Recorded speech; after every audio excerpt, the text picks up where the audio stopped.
Hello students, today let us proceed with our lesson India in the Middle Ages. So far we have learnt till rise of the Rajputs and the tripartite struggle, the three-party struggles that occurred after the death of Harshavardhan.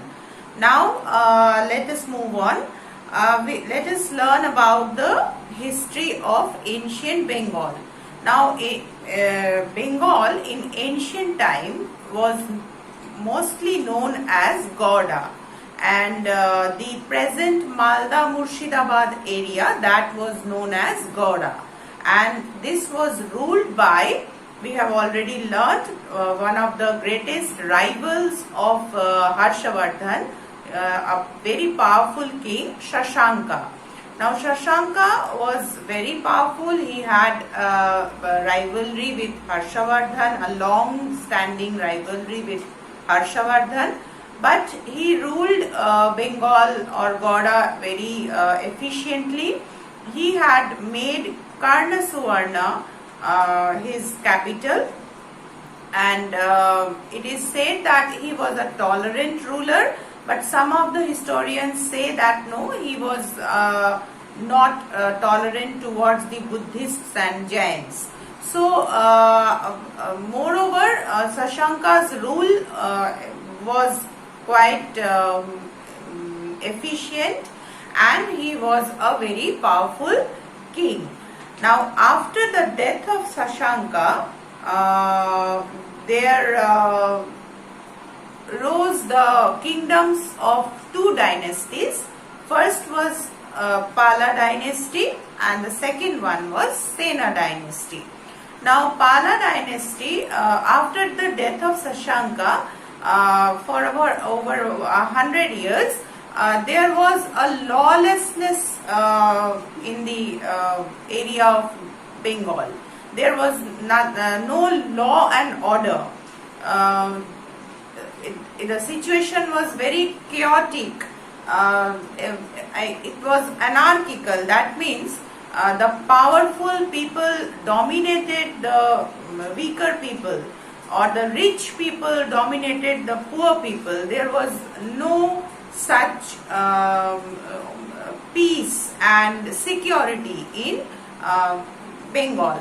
So this situation continued for near about 100 years.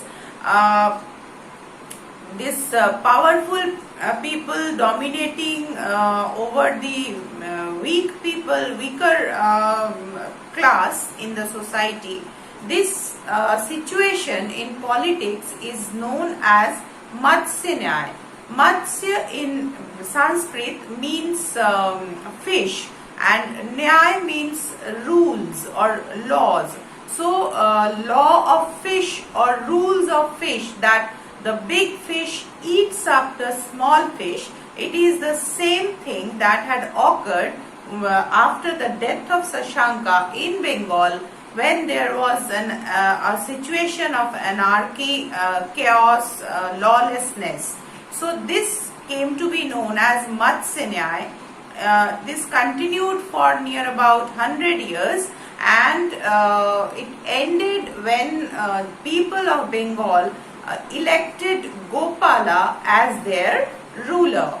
So Gopala is said to be the founder of the Pala dynasty. Now Pala rule in Bengal. After Gopala, we come across a few important Pala rulers. Amongst them, Dharmapala was the most powerful one, and after Dharmapala it was Devapala and then Mahipala. So these Pala kings were very important, and after the Palas, the Sena rule began. Now Vijay Sen and Ballal Sen, these two are the most important Sena rulers. Ballal Sen was a very learned person.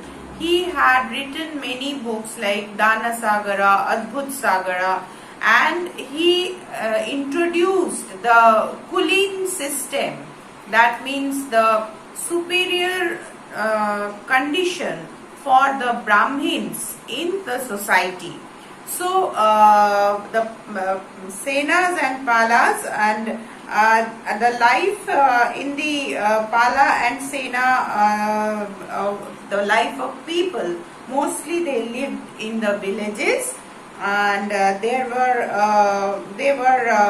very simple. They conducted their life in a simple manner. Food habits like present day Bengalis, what we eat, our staple food is fish and rice along with vegetables, fruits, etc. And drinking of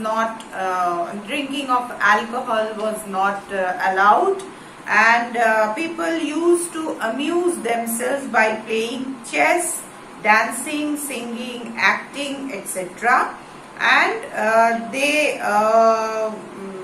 were very inquisitive. That means they were enthusiastic to learn things. So the students from Bengal, they went to different institutes to get knowledge, and the society was, as I have told, that Ballal Sen had introduced the Kulin system. The society was divided into 4 classes: Brahman, Kshatriyas, Vaishyas and Shudras. And the Kulin system that was introduced by Ballal Sen denotes that during the Sena rule, the caste system became very rigid. And mostly the Palas were the Buddhist kings, and Senas were the worshippers of Hindu religion, the worshippers of Lord Shiva, Lord Vishnu. Okay, and the cultural field during Palas and Senas, Bengal witnessed great development. Learning and literature under the Palas and Senas flourished. Many scholars, poets were patronized by both the Pala kings and the Sena kings. Amongst these poets and scholars, Sandhyakar Nandi, who had composed Ramacharita. Ballal Sen, as I have told, he himself was a learned person, composed Adbhut Sagara and Dana Sagara. And then we come across Jayadev, who composed Gita Govinda. We come across Dhui, who composed Pavan Doot. These were the poets and learned people during Palas and Senas. And the Pala and Sena rulers, they were patrons of learning, because during the rule of the Pala dynasty, we come across various universities like Uddanpura, Vikramshila. Then they patronized the Nalanda University also. These 2 centers of learning, the Uddanpura and Vikramshila, they were founded by Pala king Dharmapala.